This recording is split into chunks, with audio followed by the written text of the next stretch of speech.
میرے بھائیوں اور دوستوں، گزشتہ دنوں میری والدہ کی تعزیت کے لیے ایک منسٹر تشریف لائے تھے۔ اس نے میرے کان میں کہا کہ لوگ کہتے ہیں کہ یہ حکومت ختم ہو رہی ہے۔ میں نے پوچھا آپ کا کیا خیال ہے؟ اس نے فرمایا کہ جس دن یہ حکومت ختم ہوئی تو اس حکومت کے خاتمے کی خوشی میں سب سے پہلا صدقہ میں خود دوں گا، اس لیے کہ اس حکومت نے ان کے کہنے کے مطابق عوام کو بھی بدنام کیا، عوام کو بھی برباد کیا، اور فرمایا کہ جو اس میں وزراء ہے، جو اس میں مشیر بنے ہیں، ان کا بھی اپنے علاقوں میں جانا مشکل ہو گیا ہے۔ اس نے اعتراف کیا کہ میرے الیکشن سے قبل لوگ مجھ سے محبت کرتے تھے، لیکن کہتے ہیں کہ اب میری گاڑی پر میری وزارت اور پاکستان کا جھنڈا ہوتا ہے، لوگ میرے چہرے کو پسند نہیں کرتے، نفرت کرتے ہیں، اس لیے کہ حکومت 800 دنوں میں 800 سے زیادہ جھوٹ بول چکی ہے۔ پاکستان کی 73 سالہ تاریخ میں یہ ناکام ترین، یہ نااہل ترین، یہ نالائق ترین حکومت ہے۔ عمران خان نے وعدہ کیا تھا کہ میں جھوٹ نہیں بولوں گا، لیکن آج اس حکومت نے جھوٹ کو یوں ٹرن کا نام دے کر اب وزیر اعظم کہتے ہیں کہ جتنا بڑا لیڈر ہوتا ہے اتنا ہی بڑا یوں ٹرن لیتا ہے۔ عمران خان نے قوم کے ساتھ وعدہ کیا تھا کہ اگر میرے خلاف لوگوں نے احتجاج کیا تو کنٹینر میں مہیا کروں گا اور میں اس دن استعفا دوں گا۔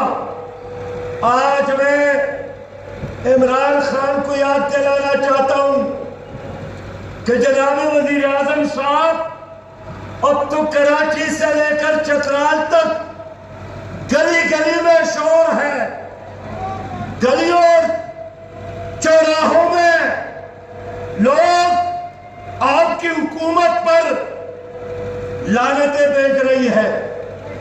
اب آپ نے قوم کے ساتھ وعدہ پورا کرنا ہے۔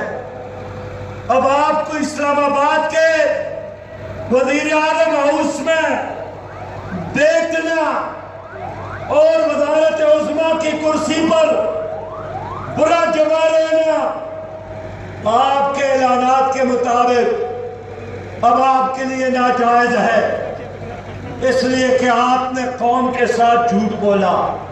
آپ نے کہا تھا کہ میں گورنر ہاؤس سے یونیورسٹیاں بناؤں گا۔ آپ مجھے ایک گورنر ہاؤس بتائے جس میں آپ نے یونیورسٹی قائم کی ہو۔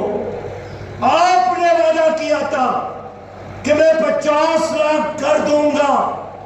آپ مجھے ایک گھر بتا دے جو گزشتہ 800 دنوں میں تعمیر کر کے آپ نے کسی غریب کو دی ہو۔ آپ نے وعدہ کیا تھا 1 کروڑ عوام کو میں روزگار دوں گا۔ آپ نے 35 لاکھ لوگوں کو بے روزگار بنایا۔ آپ نے وعدہ کیا تھا کہ میں مدینہ کی اسلامی ریاست کی طرح پاکستان کو بھی اسلامی ریاست بناؤں گا۔ لیکن آپ کی حکومت میں لوگوں نے مساجد میں فلمی اداکاروں نے شوٹنگ شروع کی ہے، مساجد کی توہین، مدارس کی توہین، رسول اللہ صلی اللہ علیہ وسلم کی شان میں مسلسل گستاخیاں۔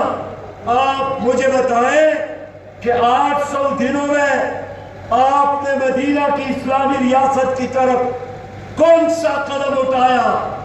آپ کے حکومت میں آنے کے بعد کشمیر پر انڈیا نے قبضہ کیا۔ آپ کی حکومت میں آنے کے بعد 73 سالہ کشمیری جدوجہد کو بے غیرتی اور بے ہمتی کے ساتھ آپ نے اس کو سبوتاژ کیا۔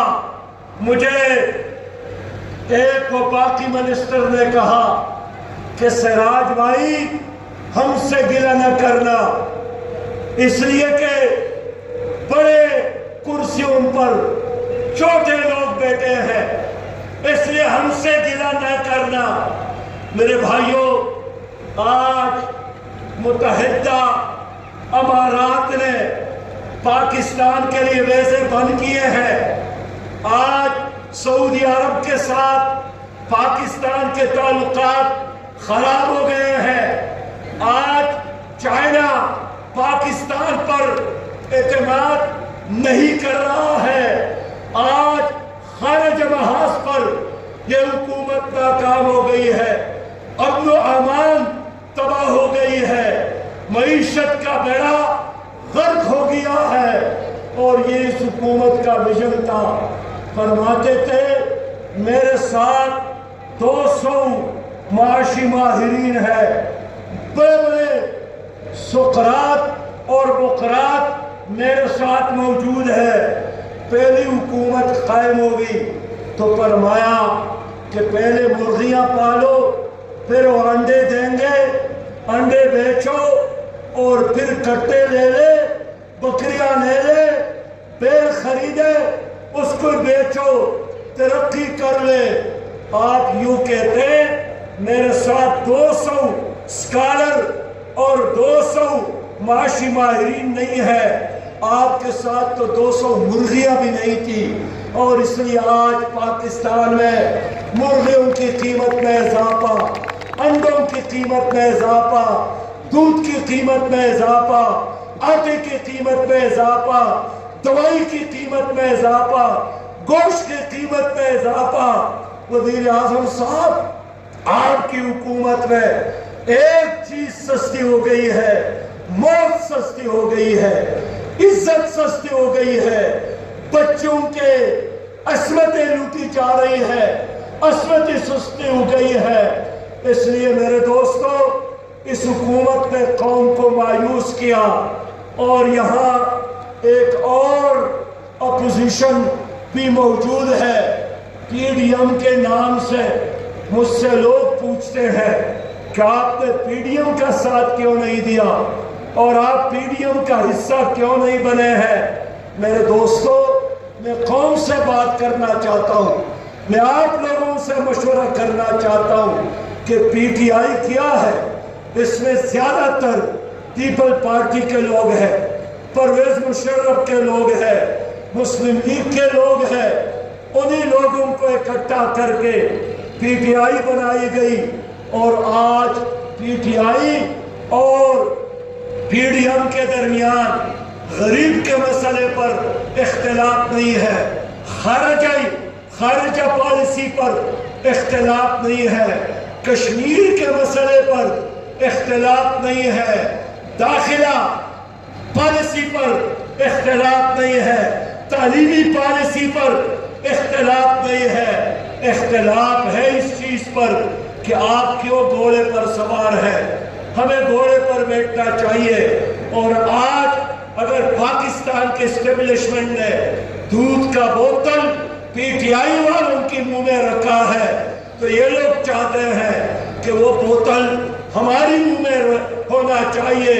اس لیے میرے دوستو، ہم نے پی ڈی ایم کا ساتھ نہیں دیا کہ ان کے منشور میں، ان کے مطالبوں میں، ان کے مقاصد میں اس ملک میں اسلامی نظام شامل نہیں ہے، شریعت کا نفاذ شامل نہیں ہے، نبی مہربان صلی اللہ علیہ وسلم کی لائی ہوئی شریعت کا نفاذ اس ملک میں پی ڈی ایم کا مقصد نہیں ہے۔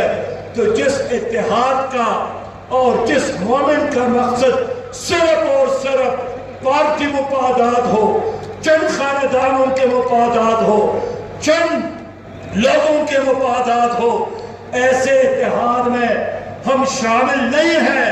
ہم عوام کے ساتھ ہیں، ہم عوام کے لیے لڑ رہے ہیں، ہم عوام کی بات کر رہے ہیں، ہم غریب کی بات کر رہے ہیں، ہم مزدور کی بات کر رہے ہیں، ہم کاشتکار کی بات کر رہے ہیں، ہم غریب طالب علم کی بات کر رہے ہیں، ہم بے روزگار نوجوان کی بات کر رہے ہیں، ہم مظلوم اور مظلوم ماؤں بہنوں اور بیٹیوں کی بات کر رہے ہیں۔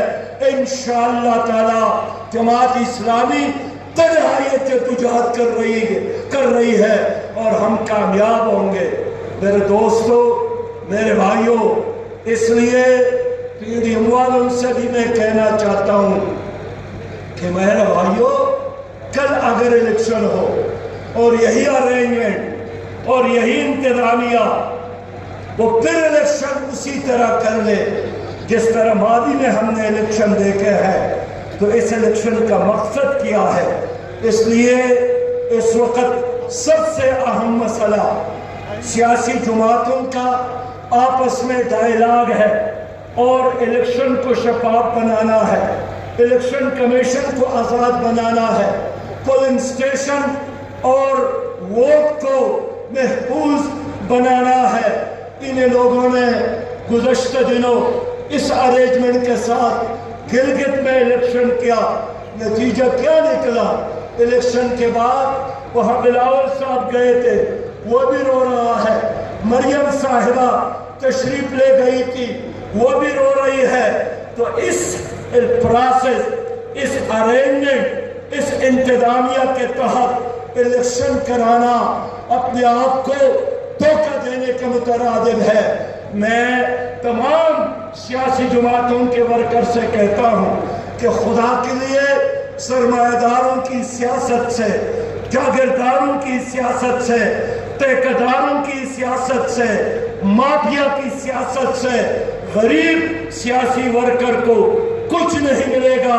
اگر آپ چاہتے ہیں کہ پاکستان ترقی کرے، اگر آپ چاہتے ہیں کہ پاکستان میں سول بالادستی قائم ہو، اگر آپ چاہتے ہیں کہ پاکستان میں حقیقی جمہوریت قائم ہو، اگر آپ چاہتے ہیں کہ عدالتوں میں آپ کو انصاف ملے، اگر آپ چاہتے ہیں کہ غریب کے بیٹے کو تعلیمی اداروں میں اچھی تعلیم ملے، اگر آپ چاہتے ہیں کہ غریب کو ہسپتال میں مفت علاج ملے، ایک ہی راستہ ہے کہ اس ملک میں نظام مصطفیٰ نافذ ہو اور اس ملک میں جماعت اسلامی کی حکومت قائم ہو۔